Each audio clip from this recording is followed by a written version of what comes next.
as you know, Scott Turner is out as our offensive coordinator. Well, we have a search. We've been looking. We currently have, if I'm not mistaken, interviewed 5 guys as of this week. Kenny Zampese, Pat Shumur, Eric Studesville, Thomas Brown, and Charles London. And then there's a couple other names that, have been kind of circling around us. Greg Roman, he just got let go out of Baltimore. Byron Leftwich got let go from Tampa Bay. And then a name that you had mentioned, Anthony Lynn. Yeah.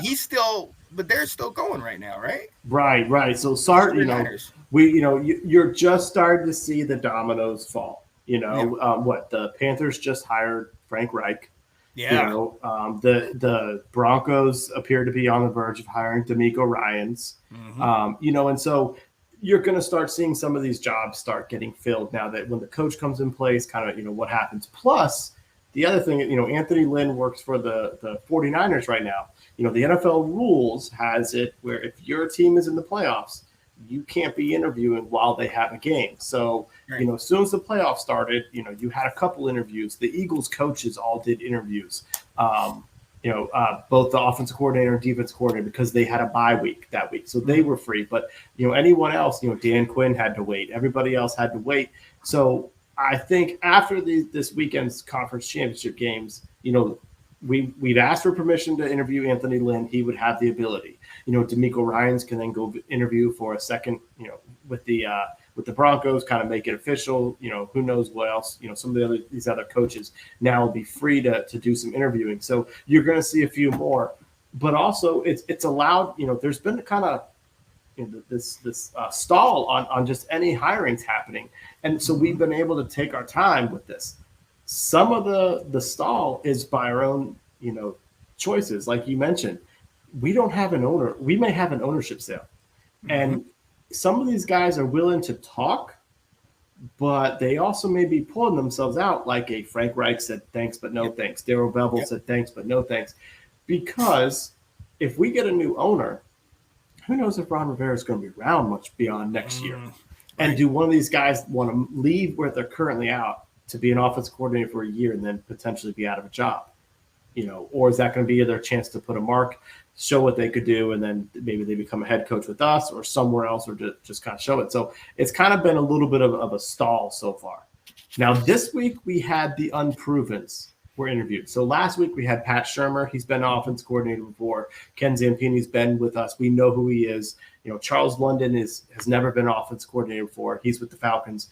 This week was Eric Studesville, Dolphins assistant head coach, running backs coach.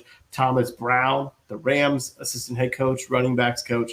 So there's kind of a theme there. They're involved in the run game, coming up with the run fits, the blocking, the schemes, that type of stuff. That goes with what Martin and Ron said, where they want to be a heavy run team. So you can kind of see, where they're coming from. But those coaches are also coming from very successful running teams. Falcons, the Dolphins, and the Rams. So there's some intrigue there by these guys. While they've never been an offense coordinator, it's who have they been learning under? Mike McDaniel, who's under the Kyle Shanahan tree, Sean McVay. Eric Studesville's been around forever. The players love him. He's bounced from all kinds of people, been around with so many different, defensive coaches that he's learned from. So he's been around. So now that we've interviewed 5. Last week you said, I'm leaning Ken Zampese. What are your thoughts after 1 week later? Has your thoughts changed at all? Well, and something that we're going to discuss a little bit after this with the loss of our defensive coach, Chris Harris. One of the things that we kept talking about when he left is the energy he brought to practice, the energy. So one of the things that I've been looking at is some of the guys that we looked at, Thomas Brown. We talked about him being a part of the Rams, got a legit running game, but he's a fresh face, high energy. Yeah. Very high energy, very matter of fact, but he's also about relationships. I mean, this guy has been around kind of coaching running backs for the last several years. He's been around people with the likes of Melvin Gordon. He was at Georgia, the likes of Chubb and Sony Michel. So, I mean, we got 2 studs in Brian Robinson and Antonio Gibson that could fit right in. But this guy is also somebody, he's the assistant head coach of the Rams. McVay likes him. You know what I mean? So that could be something huge. Now, issue may be, does Rivera want to bring in a guy that eventually is going to be maybe interviewing for that head coach job? You know what I mean? Does he want to do that? But at the same time, this is the type of job that if you make it happen here, I look at Karlaftis over at the Giants. If you can do good with a team that might not be that great, that could bump you up even higher. And that's something that I'm really interested in. And his just the new fresh face. Maybe there are some guys, Shermer and Stoops, some guys that we've seen before. Even Zampese's been in house, but getting somebody from outside, new and fresh, a new regime. He's about that run scheme. You know what I mean? That zone run. That's kind of similar, kind of where we're at. And this is something I think is going to be huge. Now, as far as the pieces, I maybe lean to some other directions, but just in the fact that this is the guy that's going to kind of maybe bring back something that we lost in all the energy from losing Chris Harris. Thomas Brown is somebody that I'm like, oh yeah, let me give him a little bit more. He'd get a second interview from me. You know what I mean? Because it's one of these things where it's like a lot of people are like, oh, this guy's new. We don't know. But I kind of feel like this guy might be just that next up and coming dude that he gets and posts another good year, especially with us. That he might just be a 1-year guy, but it would be a solid setup for us. So I think he would fit well. That's kind of where I'm at right now. What are you looking at? Yeah, I kind of feel the same way you do. And based on like the local media, this is the only guy that gets them really excited. And it's a little bit of that. It's that Sean McVay stamp of approval that they're like, okay, well, that means something. The fact that he is traveled, he's got a little bit more experience in college. Fun fact, he was coaching here at the University of South Carolina. Then he left to go to Miami with Mark Richt, who was his head coach at Georgia. Nice. Man, people were crushed here. They're like, oh, this guy's an up and coming. Like, we just lost a good one. So I think he's got a lot going for him. And just like you said, he'd be that younger type coordinator, that new age thinking where, you look at a Zampese and a Shermer, they've been around. Shermer, what he did got him to be a head coach twice. He's not going to change for the new ways of the game that much. He knows what worked for him, so like that absolutely, does give you a lot of excitement. Same thing. I'm intrigued by Charles London too. Same thing. If he's been with the Falcons and he's under Arthur Smith, who I can't stand him and his father. That became clear. Yeah. But he also had a really good running game and a really good offense. Yes. So it's something like that too. That new age of thinking, I'd be interested in to see about them. I'm also not going to lie. If I could choose between kind of the two leaders in the clubhouse, most likely are Shermer and Zampese, because the thing is Ron going to change his ways? He likes hiring folks that he knows. Right. If I had to pick between the two, I would go with Pat Shumur, just because he's been there before. He's done it. He's coached some of these quarterbacks. He got Case Keenum to look like all pro that year in Minnesota. So it's like, if you're gonna roll with a Sam Howell type quarterback or that type of stuff, I think I'd rather have Shermer. I've heard he's a pretty good teacher over Zampese, but I'm with you, man. Like the idea of Thomas Brown that's the one that gets you kind of like, let's see. Right. And that's one of the reasons I want to go for him, because like I said, fresh face. But to your point, and what might actually seem more like something Washington does, at least under this regime, is get a guy that has been around, who has coached, and who can adjust to the system. We all know that Shermer he's touted as that QB whisperer. He's the guy that, like you said, we talk about what he did to Case Keenum. He had Daniel Jones, and I know I talked about Daniel Jones, and everything was complicated and everything. But then I looked at who was Daniel Jones throwing to in those years? The Darius Slaytons, the Evan Ingrams, who they were looking somewhat decent, and with an injured Saquon and everything else kind of going down. So Shermer one thing I like about him, and the things that I've heard, is that he focuses on the player's strengths.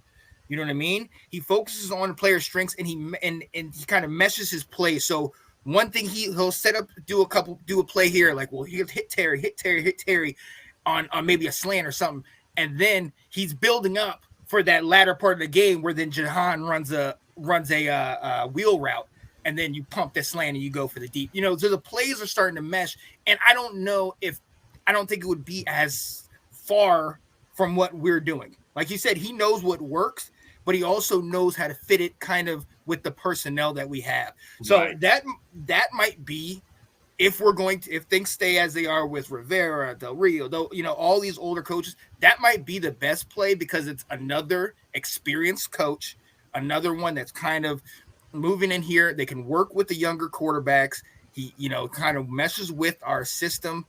And from what I've heard, man, he's going to bring back, you saw, like you mentioned, Case Keenum, he's going to bring back that explosion in our offense. And with all those weapons we have, the Posse 2.0, it's going to stick, Will. Posse 2.0, McLaurin, Samuel, and Jahan Dotson. Honestly, think about this. The number one might not get all the touches, but if 2 and 3 are blowing it up like we have had at certain parts this year, I'm good with that. And I think Terry will be good with that as well. Absolutely. No, there's certain things. So I evident you listened to that pod that I sent you too. I can hear some of those nuggets. And shout out to Logan Paulson, for really doing a great deep dive into Pat Shumur and helping us learn a little bit more about him. That was fantastic that he did. And I know, listen to that, I too was sitting there going, okay, I can be on board with this too. Right. Now here I'm gonna give you 2 names that could become available next week. Eric Bieniemy, Anthony Lynn, Chiefs, 49ers. Those 2 names. What are your thoughts? How do they compare to some of the folks we've already spoken with? I love it. I love Anthony Lynn. I'm not gonna lie, because he has been a coach. He's worked with a lot of good talent. He worked with Herbert. You know what I mean? And then he also has then gone back to coordinator or assistant or things like that, which in my mind is big, because he can humble himself. Because when he comes here, he's not going to be the head man. He's going to have to go down to, an assistant position or something like that. He, in my opinion, is hungry. And you can see it with how this offense is run in San Francisco with that running game. Anthony Lynn, in my opinion, was unceremoniously fired after a 9-7 season for the Chargers. I thought that was terrible. If we had other people on, they would say, black coaches, but I'm not going to go down that road. But there is truth to that. But that's for another day. Right. But I think he is one of those that's trying to get back to that level. So he is on that proving ground. Like, we know he can do it. San Francisco's prime example. Even that San Diego team, you're still going up against the likes of Denver, who wasn't terrible they were pretty bad, but the Chiefs are still solid, and the Raiders had an offense before this year. So you got a guy like Anthony Lynn that knows how to play in a high-powered offense. He knows how to work where you have to sit here and build up that defense so you can go against these quarterbacks, because they had quarterbacks throwing it all over the place. I like him. I really do like Anthony Lynn. That might be a little personal bias from me. And I like him a little bit more than Bieniemy, because we know Bieniemy's been under Reed. You know what I mean? So I don't know, even if he came in from us, it's Reed to Rivera is kind of a, you know what I mean? A drop. So it makes you wonder, because if I'm not mistaken, Bieniemy's not calling plays. No. So is he going to do that here? And then all of a sudden we got to figure out, get him. If we're working with a younger quarterback, I need somebody that's going to want to work with him.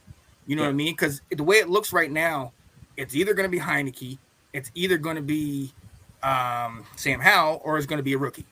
You know what I mean? So, well, not so fast there on Heineke, but we'll get into that in a little bit. Not so fast there about him. But no, you're right. I love all your points there. And that's kind of the way I feel too, is Anthony Lynn has a little bit of proven, track record. If you're going to look at somebody that, if Ron wants to be in that situation where he knows he can trust, he knows the guy, someone like that, if he doesn't feel comfortable in what could be his final year coaching, he could be a lame duck coach. The pressure's on year 4 to make the playoffs.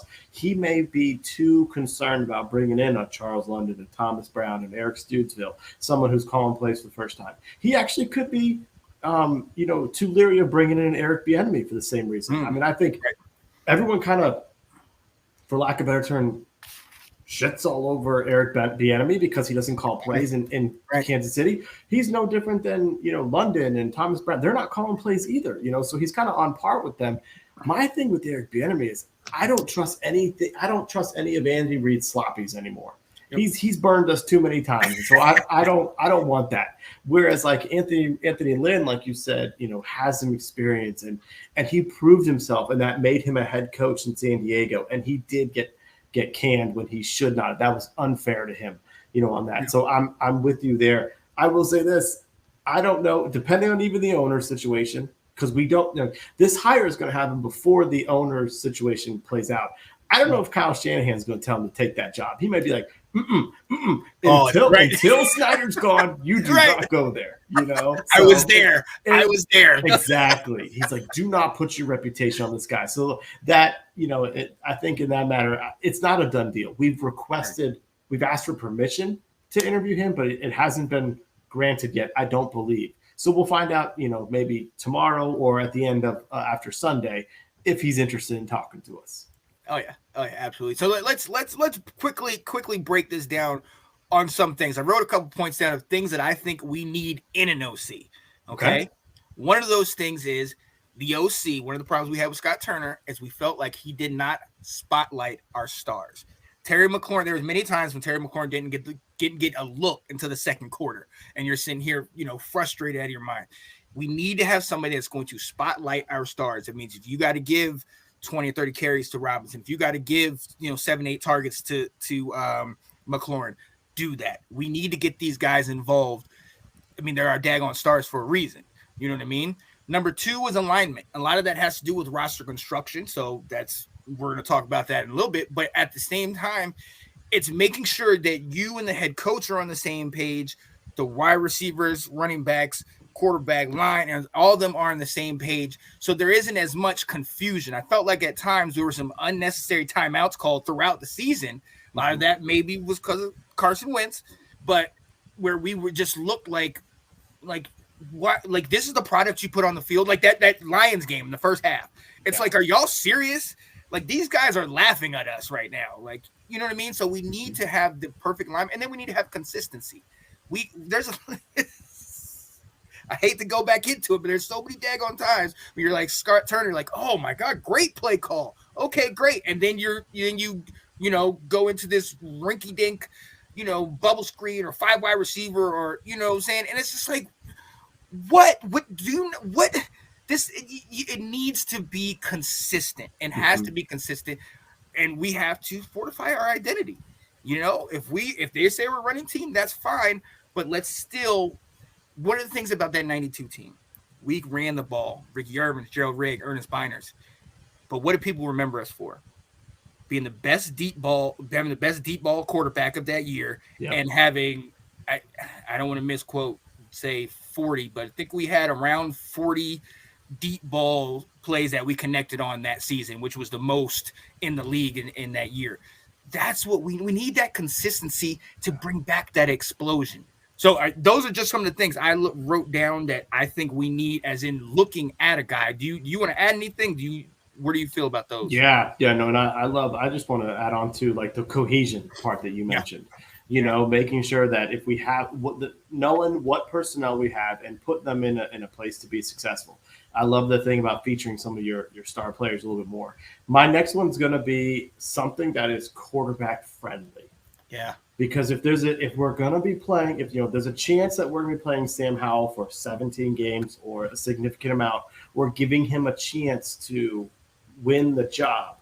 I want us to make plays that make him successful, like we did in the game against Dallas. We ran some simple plays, simple concepts where you only had to read 1 or 2 players to know where am I going with the ball. And I think we want to start with that and then build as the season goes. Yes. Because teams are going to catch those tendencies, but then I want to make sure that I want us to start simple and then expand, so that if it is Howell or if it's anybody else coming in for the first time too, it's not, here's my system, here's how smart I am, look what I can do, you better learn it.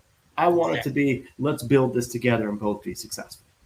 Oh yeah, no, absolutely. So look, ladies and gentlemen, this is, we're going to be focused on this, obviously, as more games are completed and, the playoffs get to the Super Bowl in the off season, more of these candidates are going to, come available, and, we'll start requesting more interviews and everything. But to your point, that that black cloud over our head of Dan Snyder. As long as that is here, they're going to think twice. You know what I mean? One of the things on that pod that one they said was, be patient, but in a hurry. You know what I mean? So you want to, you want to take your time and focus, but at the same time, it's like, we want to have, if it's going to be Sam Howell, if we sign Heineke and it's going to be Heineke or even a competition, we want these guys to have the most time possible to get right in the system.